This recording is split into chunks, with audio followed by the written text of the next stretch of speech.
The Democratic Convention. Story of the San Francisco gathering that nominated Cox and Roosevelt. Mr. Cummings' keynote speech. Current History Magazine, August 1920. The Democratic National Convention met at San Francisco June 28, 1920. The body was called to order by Vice Chairman Kramer of the National Committee. The National Chairman, Homer S. Cummings, was chosen as temporary presiding officer, and his keynote speech was one of the notable episodes of the convention. The speech was prepared after he had obtained President Wilson's views, and it was acknowledged that it reflected the president's position on public questions. He confined himself chiefly to a discussion of the League of Nations, very strongly supporting the Versailles Treaty and bitterly denouncing the Republican opposition to the president's attitude, and especially criticizing Senator Lodge and the other Republican senators for having failed to ratify the treaty. Referring to the Republican National Platform, Mr. Cummings said, "The Republican platform, reactionary and provincial, is the very apotheosis of political expediency. Filled with premeditated slanders and vague promises, it will be searched in vain for one constructive suggestion for the reformation of the conditions which it criticizes and deplores. The oppressed peoples of the earth will look to it in vain. It contains no message of hope for Ireland, no word of mercy for Armenia, and it conceals a sword for Mexico. It is the work of men concerned more with material things than with human rights. It contains no thought, no purpose which can give impulse or thrill to those who love liberty and hope to make the world a safer and happier place for the average man." Democratic Achievements. Mr. Cummings reviewed at length the Democratic achievements since 1912, summarizing as the outstanding legislative acts for which the Democrats are entitled to credit the following: the income tax, the establishment of a nonpartisan tariff commission, the opening up of Alaska to commerce, the destruction of dollar diplomacy, driving out a corrupt lobby from the Capitol, an effective Seamen's Act, the creation of the Federal Trade Commission, enactment of child labor legislation, development of parcel post and rural free delivery, the Good Roads Bill, the Rural Credits Act, making the Secretary of Labor a cabinet officer, adoption of the 8-hour laws, the Clayton Amendment to the Sherman Antitrust Act, adoption of a Corrupt Practices Act, creation of federal employment bureaus, establishment of farm loan banks, postal savings banks, and the Federal Reserve System. He praised the Democratic Party for their Federal Reserve Act, stating that if it had accomplished nothing more than that, it would be entitled to the enduring gratitude of the nation. He reviewed our achievements in the war and referred to the war legislation which the Democrats had enacted, especially praising the selective draft, which, he stated, assured equal service, equal danger, and equal opportunity. Mr. Cummings asserted that partisanship was put aside in the selection of General Pershing, who is given a free hand. There was no politics in selecting officers. He praised the administration for the promptness with which American soldiers were landed in France and described the great success of our troops to the inspired and incomparable leadership of Woodrow Wilson. Defense of war policy. The Republicans were denounced by Mr. Cummings for their policy of carping criticism and bootless investigation. Although over 80 investigations have been made, he said, and over $2 million have been wasted, the one result has been to prove that it was the cleanest war ever fought in the history of civilization.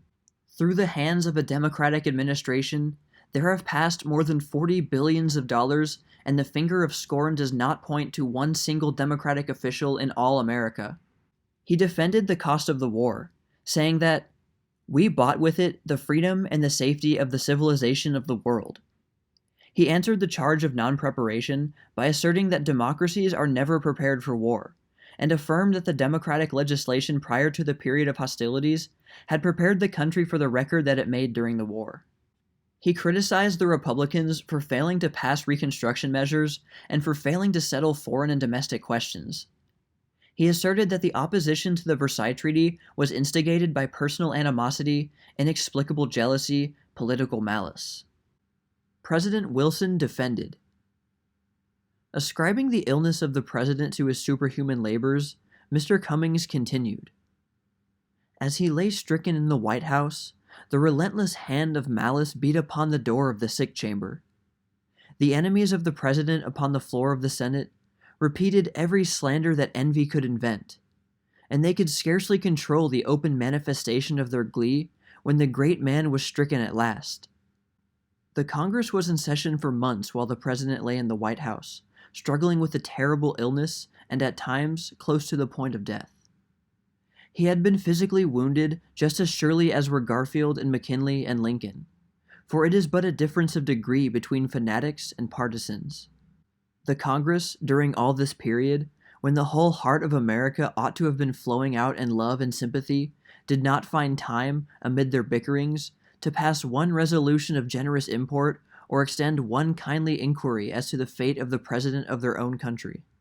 And what was his offense? Merely this, that he strove to redeem the word that America had given to the world, that he sought to save a future generation from the agony through which this generation had passed, that he had taken seriously the promises that all nations had made that they would unite at the end of the war in a compact to preserve the peace of the world, and that he relied upon the good faith of his own people. In one sense, it is quite immaterial what people say about the president. Nothing we can say can add or detract from the fame that will flow down the unending channels of history. Generations yet unborn will look back to this era and pay their tribute of honor to the man who led a people through troublous ways, out of the valley of selfishness, up to the mountaintops of achievement and honor, and there showed them the promised land of freedom and safety and fraternity. Whether history records that they entered in or turned their backs upon the vision, it is all one with him. He is immortal. There are men who seem to be annoyed when we suggest that American honor is bound up in this contest, and that good faith requires that we should enter the League of Nations. The whole Republican case is based upon the theory that we may, with honor, do as we please about this matter, and that we have made no promises which it is our duty to redeem. Let us turn again to the record. Record of League Project. The speaker reviewed the record leading up to the creation of the League of Nations.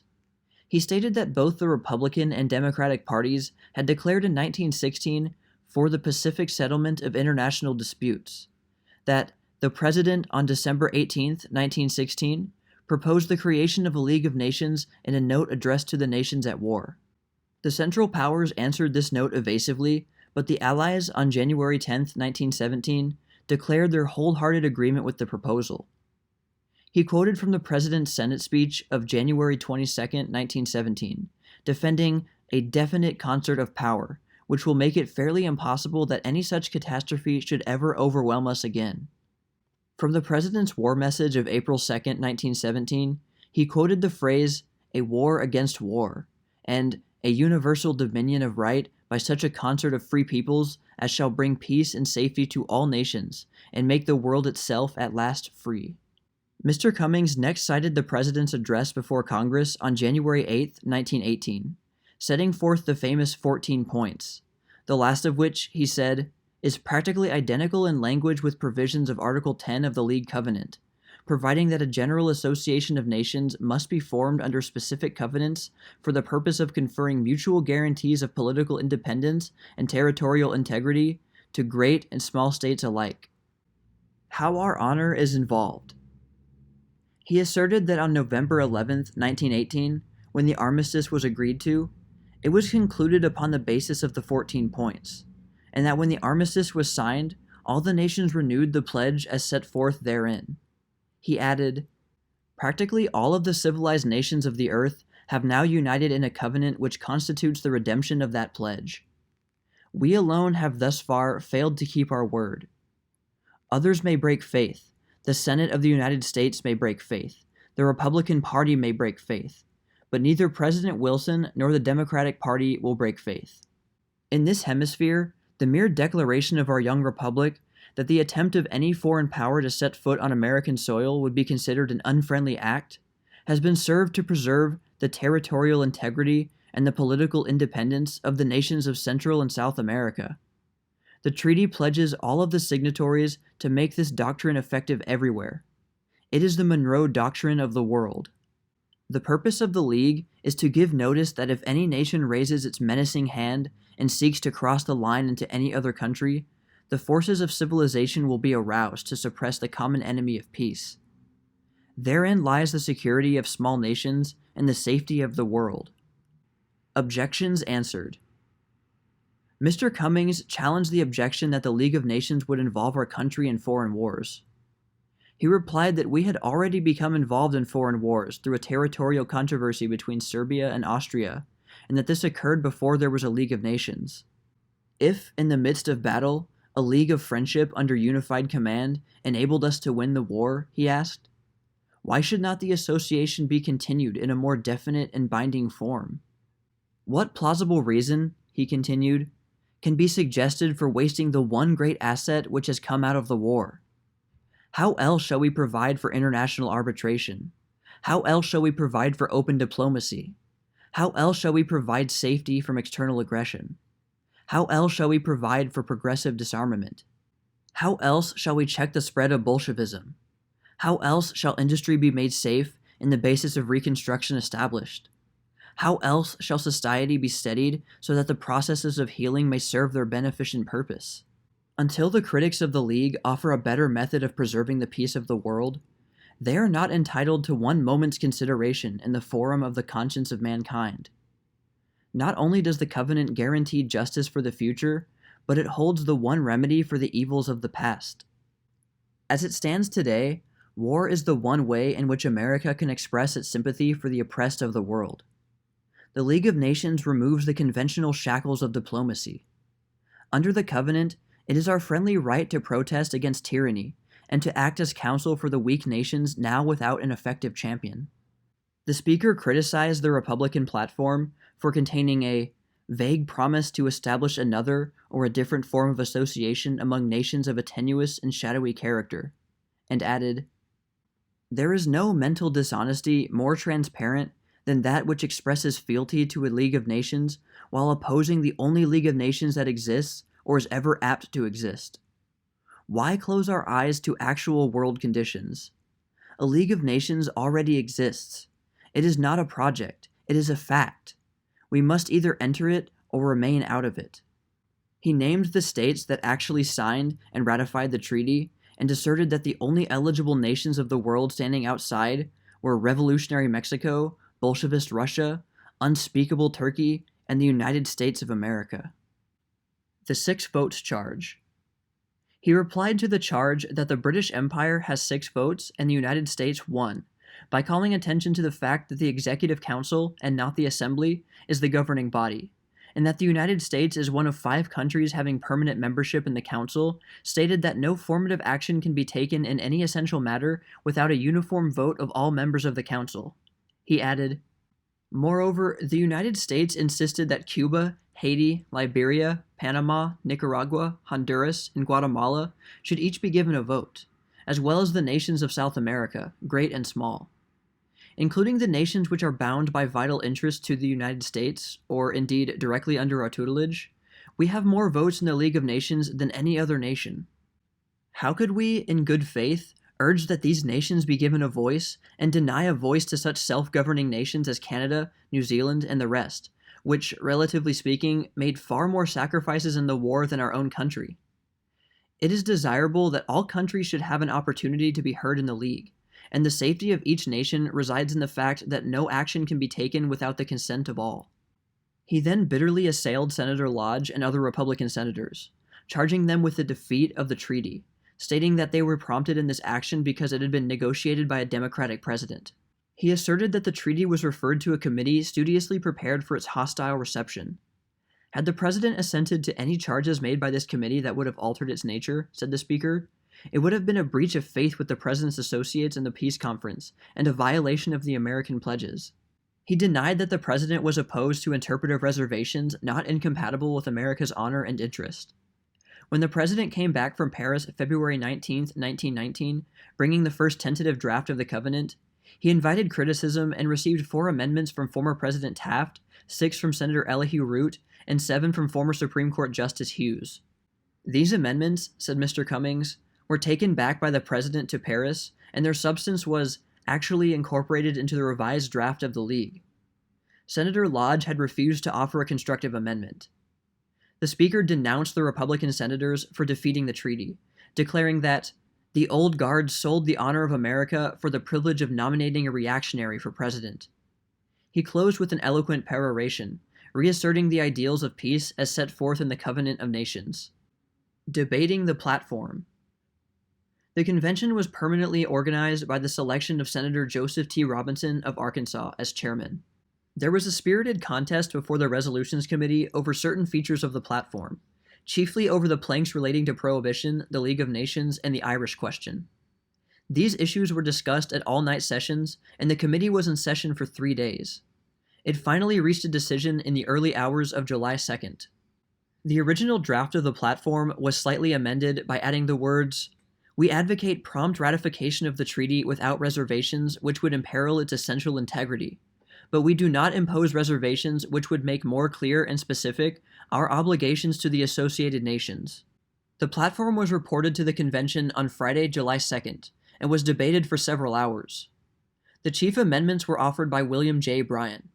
He proposed a straight prohibition plank, which was defeated by a vote of 929.5 to 155.5. W. Bork Cochran, acting for Tammany in the liberal interests, offered a resolution approving a plank favoring light wines, beer, and cider, which was defeated by a vote of 726.5 to 356. A proposed amendment declaring for the recognition of the Irish Republic was defeated by a vote of 402 yeas to 676 nays. Nomination of candidates. The nomination of candidates had preceded the report of the Resolutions Committee. The following were placed in nomination: Senator Robert L. Owen of Oklahoma, ex-Ambassador James W. Gerard of New York, Homer S. Cummings of Connecticut, Senator Gilbert M. Hitchcock of Nebraska, Attorney General Mitchell Palmer of Pennsylvania, Secretary of Agriculture Edwin T. Meredith of Iowa, Governor James M. Cox of Ohio, Governor Alfred E. Smith of New York, ex-Secretary of the Treasury William G. McAdoo of New York, Governor Edward I. Edwards of New Jersey, Senator F. M. Simmons of North Carolina, Senator Carter Glass of Virginia, Ambassador John W. Davis of West Virginia, Francis Burton Harrison, Governor General of the Philippines. Balloting for candidates began Friday afternoon, July 2nd, and 2 ballots were taken before adjournment. The first resulted as follows for the chief candidates. On the second ballot, the McAdoo vote increased 23, Cox lost 25, Palmer increased 8. The convention was in session all day Saturday, from noon until midnight, and cast 20 ballots without materially changing the results. At the 22nd ballot, when the convention adjourned, the McAdoo vote had increased to 372.5, the Cox vote to 430, the Palmer vote had fallen to 166.5, Ambassador Davis had increased to 52, and the rest of the votes were scattered. The convention adjourned at midnight Saturday until the following Monday. The sessions were then continued the entire day, with short recesses, and the result was not reached until 1:39 a.m. July 6th, San Francisco time, when Governor James M. Cox of Ohio was nominated on the 44th ballot. There had been great uncertainty throughout the sessions, and the hopes of the various candidates had fluctuated as the balloting proceeded. On the 38th ballot, Attorney General Palmer released his delegates, and in the succeeding ballots, Governor Cox gained steadily until, in the course of the 44th, he had 690 votes. It was apparent before the ballot was completed that he would obtain the 729 votes to make the 2/3 majority required to nominate him, and the nomination was made unanimous. The 44th ballot, as far as recorded, stood as follows: Cox 732.5 votes, McAdoo 267, Palmer 1, Davis 52, Cummings 1, Owens 34, Glass 1.5. The convention reassembled at noon Tuesday, July 7th, when nominations for vice president were made, and the following were placed in nomination: David R. Francis of Missouri, ex-ambassador to Russia, Major General L.D. Tyson of Tennessee, Governor Samuel D. Stewart of Montana, ex-Governor James H. Hawley of Idaho, Joseph S. Davies of Wisconsin, T.T. Vaughn of Oregon, Edward L. Doheny of California. It was apparent at the conclusion of the nominating speeches that the drift of the convention was overwhelmingly for Franklin D. Roosevelt of New York, and before a ballot was taken, the other nominees withdrew, and the selection of Mr. Roosevelt was made unanimous, whereupon the convention adjourned.